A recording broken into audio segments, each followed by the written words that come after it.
Hi, and welcome back to Automotive Logistics pre-event interview. I'm here with David Resetar, Executive Vice President and Global Head of Automotive at DSV. David, thank you so much for joining us. Hi, Megan. Thanks for having me today. David, you'll be taken to the stage at our upcoming event on the panel Remodeling Mexico's Supply Chain for a New Era of Automotive Trade. What are your key priorities for Mexico's supply chain to ensure that it is future-proof and competitive? Sure, Megan. But first of all, I just want to say it's a pleasure to be in Mexico City, in the heart of our #1 trading partner, and really a top 5 global automotive market in the world. The Mexico event is near and dear to my heart. Being from Detroit, spent 30 years in Mexico, so I'm always really excited for this event. What comes off, in the panels and in the discussions, there'll be a lot of detail that comes out, but on a high level, I think there's 2 things. One is internal to us as Shankar goes through this integration with DSV and the acquisition, really. We're trying to figure out which is the best way to structure our organization to support markets like Mexico. And it's not just a Mexico issue, it's a global issue with this localization and nearshoring trends. We're starting to see a more focus down to the country level versus a regional level. So I think, that's the first thing we'll do is how do we support our customers in this market with the right structure that we can respond quickly and with the right level of detail. On the external side, I think to future-proof the automotive industry in Mexico, and you're going to hear it a lot this week, but the word I keep hearing is resilience. I've been to 3 major customer supplier events, and it's the theme in each one of them is resilience. Well, what does that mean? It means reducing uncertainty, right? And being able to respond. So when I say, what are we going to do to future-proof and help, it's help our customers reduce uncertainty. How do you do that? It's by planning, it's by flexibility and efficiency, whether it's technology or industrialization. So on a high level, it's internal, right structure, right people, external, helping our customers deal with the uncertainties in those 3 areas.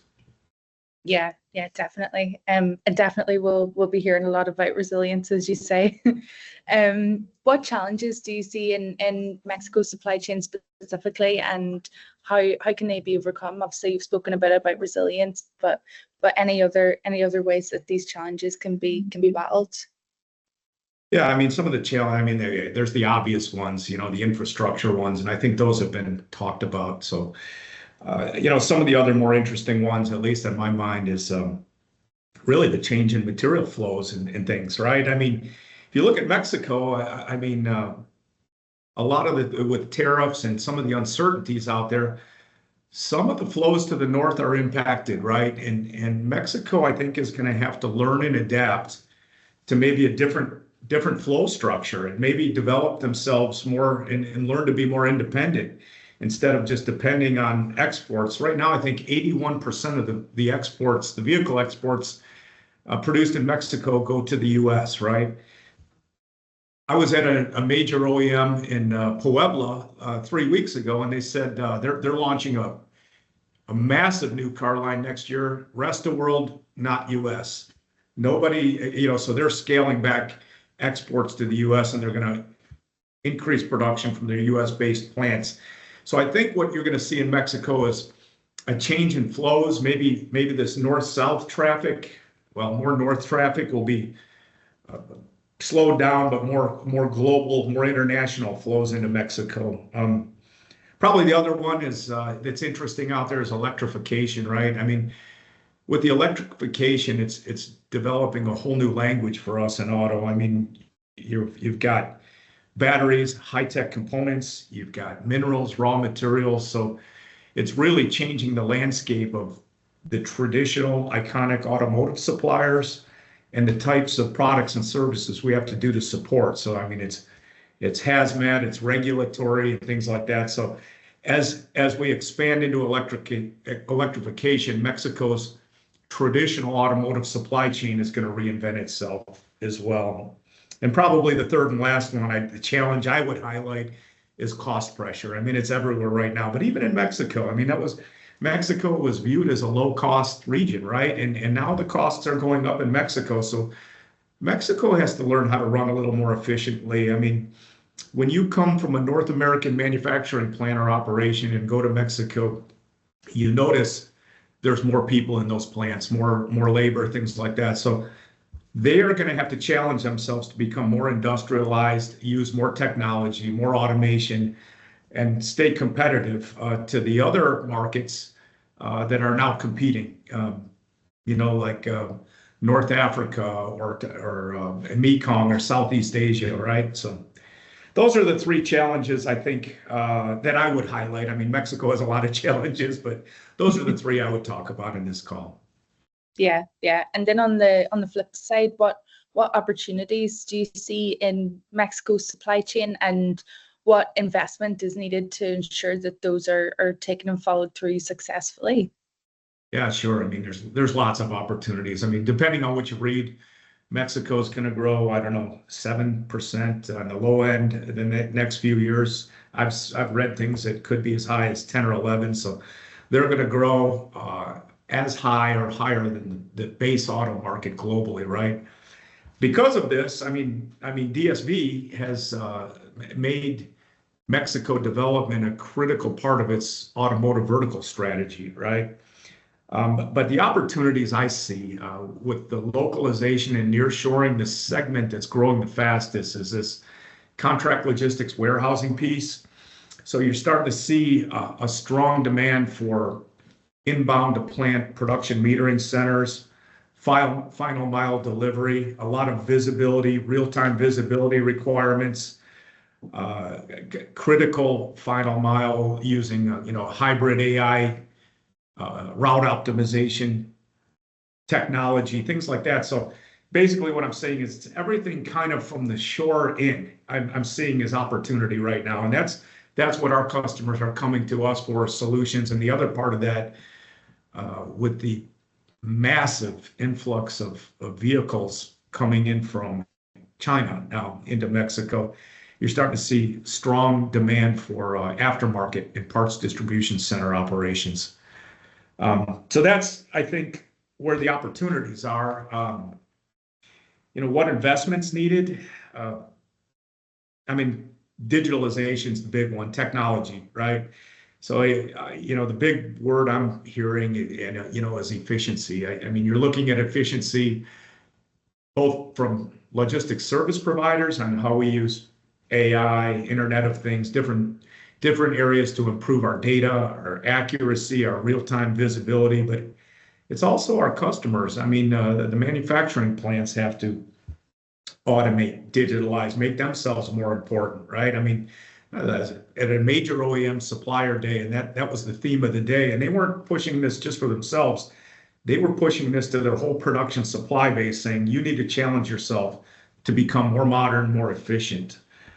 I have to mention sustainability as an area for investment, and as the sustainability initiatives grow, I mean, we're seeing strong demand for route optimization, clean energy, recycling, repackaging, circular distribution. Anything you can bring the point of production closer to the point of sale or the point of purchase.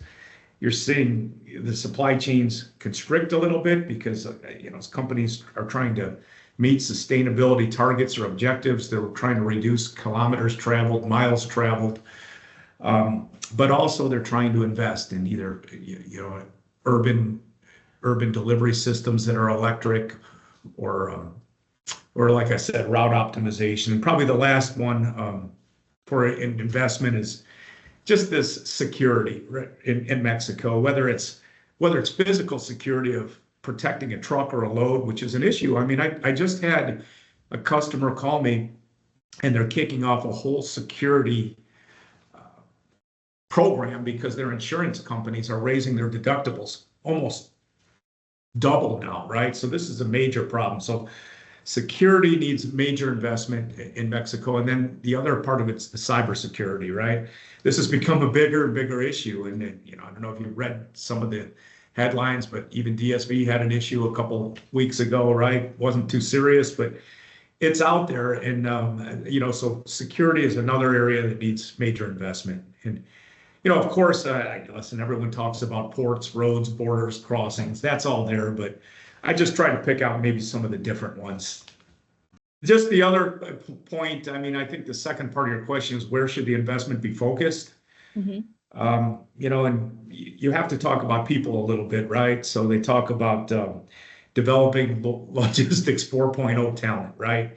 So we need to develop not only Mexico, but globally, people really strong in digital skills, AI skills, being able to handle these critical visibility, real-time tools, right? Industrialization is one area I mentioned that needs focus, and just basically staying up with the regulations, whether the customs and the international trade treaties are up for review next year, so there's going to be a lot of discussion around that, but also the regulations around batteries and dangerous goods, and the investments around there are going to have to take place. So those are some of the areas where I place the investment. But people, I've been, Mexico is growing so fast, but you've heard this challenge about people. And first it was civil engineers where they wanted people to build roads and bridges, right? And now the challenge is people that can manage these new technologies. So I think that's kind of where I place the investment. Yeah, definitely. David, thank you so much. You've given us so many interesting insights there.